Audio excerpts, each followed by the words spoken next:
Como un rumor totalmente falso, calificó el periodista especializado en seguridad José Luis Montenegro la supuesta detención de Ismael Zambada Siqueiros, mejor conocido como el Mallito Flaco, en un presunto gran operativo militar en Durango. En un hilo difundido en la red social X, el periodista explicó que la nota falsa se debió a la presunta desesperación de Iván Archibaldo y Jesús Alfredo, hijos de Joaquín El Chapo Guzmán, luego de que la gente del Mallito Flaco lanzaran un ataque con bomba dirigido por un dron a la casa de su abuela, la finada doña Consuelo Loera Pérez, madre de El Chapo Guzmán. Vamos a platicar sobre esto con José Luis Montenegro. José Luis, gusto saludarte y tenerte de nuevo en el programa. Te saludo con mucho gusto, Pascal. Gracias por la invitación. Bueno, pues sabemos que desde septiembre del año pasado hay un conflicto abierto en Sinaloa entre estos dos grupos, los Chapitos y la Malliza, y sabemos también, porque tú nos lo has relatado, que Iván Archibaldo se salvó de ser capturado debido a que escapó por túneles en Culiacán, y ahora pues surgió la versión de que habría sido detenido pues el líder de la chapiza, el Mallito Flaco, cosa que tú pudiste comprobar que no es cierto. Es correcto, Pascal. La Malliza, en este caso Ismael Zambada Siqueiros, Sí, mejor la Malliza. conocido Sí. como el Mallito Flaco, sí, en este gran operativo militar en Durango que estuvieron, digamos que difundiendo algunas páginas de X, algunas cuentas de Facebook y algunos periódicos muy locales afines a la chapiza. Y de acuerdo con algunas fuentes que yo consulté, pues el heredero del Chapo Guzmán pagó varias sumas de dinero a estos medios para difundir noticia falsa, ya lo anticipabas tú. Uno, sí, por el miedo de que mucha gente se la ha estado volteando, como se dice en el argot criminal, es decir, se han estado yendo a sus grupos antagónicos y contrarios, en este caso la Malliza, los Salazar, los rusos, los Cabrera Arabia, inclusive la facción de Fausto Isidro Mesa, mejor conocido como el Chapo Isidro.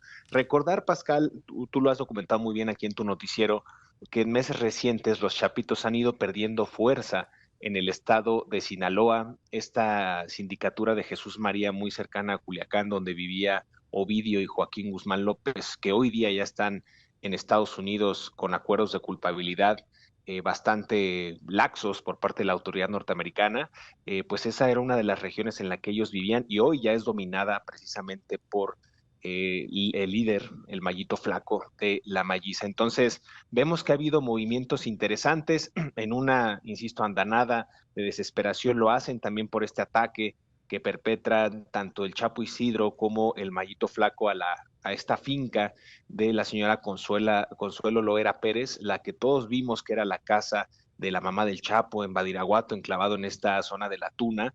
Pues estaría ocupada ahora por el guano, por Aureliano Guzmán Loera y por su hijo Jaciel Abdiel Guzmán Araujo, mejor conocido como el Gabacho. Por eso se dirigió ese ataque para ver si podían acabar con este hombre, hermano del Mm. Chapo Guzmán. Entonces, es en verdad, parece una serie de narcos, mi querido Pascal, pero estamos frente a un estado que desde el pasado 5 de septiembre no ha podido cesar la violencia. Apenas en los últimos 6 días se registró una de las semanas más violentas del año con 41 Sí. personas asesinadas tras la muerte, aquí lo documentaron, de Luis Ezequiel Rubio, mejor conocido como el Morral.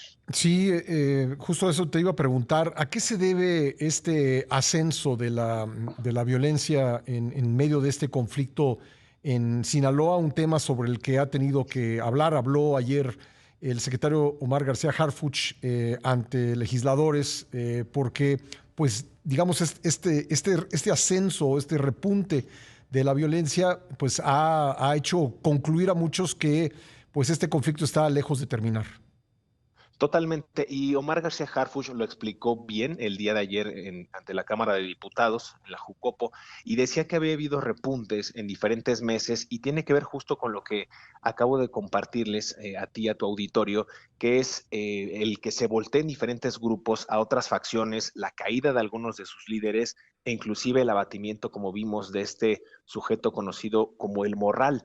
A eso se debe, a que las estructuras se siguen dinamitando entre sí, querido Pascal, sigue habiendo operativos focalizados del gobierno a ciertas facciones e inclusive las alianzas que se han tejido, como en el caso de los Chapitos con el cártel Jalisco Nueva Generación ha obligado a que más grupos que no estaban incluidos o inmiscuidos en la guerra se adhieran a ella para obtener algunas ganancias o simplemente para multiplicar sus rentas, en este caso a través de la dotación de armas e inclusive la prestación de servicios de otros hombres, en este caso capos o sicarios al servicio de Nemesio Ceguera Cervantes el Mencho. Recordar nada más a la audiencia que el 20 de octubre hubo 2 homicidios, el 21 de octubre 8 asesinatos, el 22 de octubre 11 decesos, el 23 de octubre 3, el 24 8, el 25 4 y el 26 4 homicidios. En un estado, Pascal, liderado por este gobernador Rubén Rocha Moya, que no se le ha tocado ni un pelo, no se le ha sometido a ninguna investigación desde aquel 25 de julio del año 2024, cuando se detona precisamente la entrega del Mayo Zambada a manos de Joaquín Guzmán López y el Estado, bueno, pues revienta y se adentra a una espiral de violencia que vemos precisamente lejos de terminar. Una de las cosas que están ocurriendo en medio de este conflicto es el incremento, todo indica que así es, del número de personas desaparecidas. ¿Cómo ves ese fenómeno que, digamos, ha llamado mucho la atención últimamente por la desaparición de un joven duranguense que estaba de visita en Mazatlán con su familia, un joven que desapareció cuando fue al baño de un bar en la zona dorada de Mazatlán? Exactamente, y precisamente decenas de familias salieron a las calles a marchar por esta cuestión de las desapariciones, en este caso de Carlos Emilio Galván, y vemos que las desapariciones vienen también a colación, Pascal, por el reclutamiento a veces forzado también de los propios cárteles de la droga que quieren adherir a jóvenes a sus filas y prometerles algunos sueldos onerosos, un estilo de vida exuberante propio del cártel de Sinaloa, del cártel Jalisco Nueva Generación, y bueno, los capacitan como halcones, como matones a sueldo, e inclusive como vigilantes de algunos de los ranchos de adiestramiento o posibles escolta de segundos y terceros mandos de los cárteles de la droga, lo cual me parece alarmante. Vemos también que han circulado diversos videos en redes sociales de cómo los propios narcotraficantes en su intento por huir de algunas zonas de conflicto han robado automóviles de transeúntes, se los han quitado de las manos y luego los encuentran a kilómetros y kilómetros perforados por estas balas, inclusive de calibre 50. Yo creo que es un síntoma más de la propia guerra en Sinaloa, de esta guerra civil que tiene ya más de un año y que el gobierno federal sí ha focalizado esfuerzos para mitigar estos daños, pero vemos que poco ha servido en la praxis. Ya, y finalmente termino por donde comenzamos con los casos de el Mayito Flaco y de Iván Archibaldo. Pues son, digamos, quienes aparecen como los líderes de cada una de estas facciones. ¿Por qué no se les ha podido detener? Han estado cerca de detenerlos, por lo menos en el caso de Iván Archibaldo, pero ¿por qué no se les ha podido detener de acuerdo con la información que tú tienes?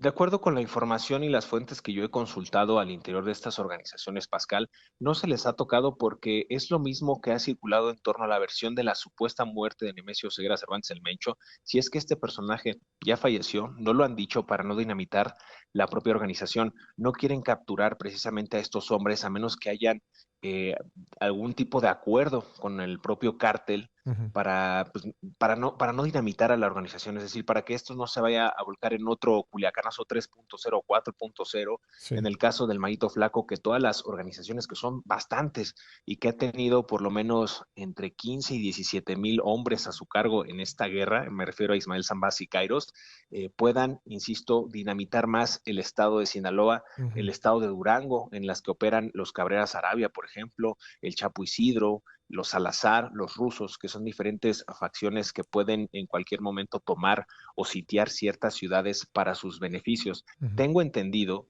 que muchos de estos personajes, me voy a enfocar en los dos que me referiste, Mayito Flaco y Iván Archibaldo, ya están buscando un acuerdo de colaboración con Estados Unidos. Y aquí esto no se trata de, en la guerra, sobre quién tiene más poderío, es acerca de quién logra salir bien librado de la guerra. Ambos, el Mayito Flaco e Iván Archibaldo, ya tocaron la puerta en Washington y esperan afianzar pues, mejores condiciones de reclusión y unos acuerdos de culpabilidad que hoy día tienen ya Ovidio y Joaquín Guzmán López, pero dado estas condiciones de que ellos dos ya la tienen de la familia Guzmán, yo creo que va a ser muy difícil que de hoy en adelante diferentes capos alcancen, al menos en estas dos facciones, acuerdos como los que ya tienen la familia Guzmán. El que pega, primero pegan dos veces, dice por ahí en el argot criminal Pues también, sí. Pascal.